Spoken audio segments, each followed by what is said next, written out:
Hi everybody, welcome to the Astrology Chat for November 6, 2022. Today is a continuation of the invitation to be real about your shadow. In other words, it's time to integrate your hollow. Embrace your inner hollow today. That's the theme for today. We have the moon in Aries. The moon is going to be in Aries all day.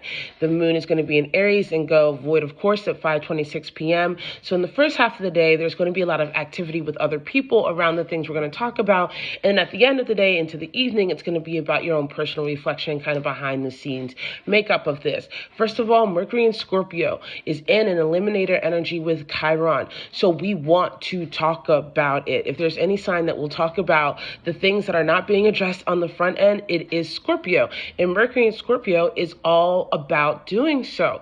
So as you encounter and feel the energies of today, talk with yourself through your journal, through conversations with yourself, or with the other people who it needs to be spoken to or with about what you're really feeling, right? What you really need, what you're really desiring, what are the secrets about how things are operating for you internally and externally that need to be brought to the surface to be accepted, to be integrated, and to be allowed to be part of the fertilization process of your healing. Now, this moon in Aries is squaring Pluto.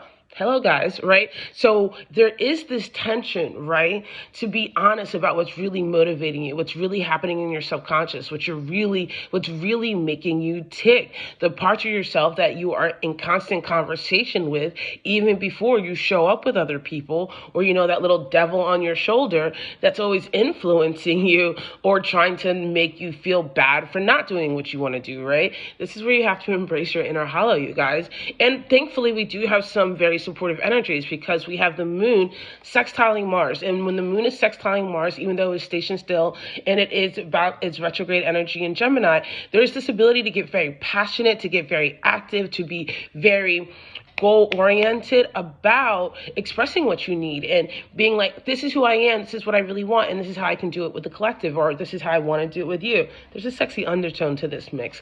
Also, with the sextile to Saturn, there is this ability, again, to use and build structures with other people in your life to achieve these higher goals, to make a life, not just for you, but for other people, that is an exploration and manifestation of your spiritual energy, of your chi, of your prana, of what you're here to do, what makes you your own particular cosmic mix. Now, there is a vulnerability to this, right? That you are going to have to risk not being accepted by the other or not being able to pretend like you want to be in the group that you have been any longer. And that's, again, that liberation of your own personal energy, right? If you are not honest about that part of you that is the skeleton, right? That the part of you that is raw and unformed and unsure, so that you can give yourself safety, that you can give yourself the knowing that you can create your life or the way that you want to be, then are you here? Like, really? Are you engaging? Are you enjoying this existence?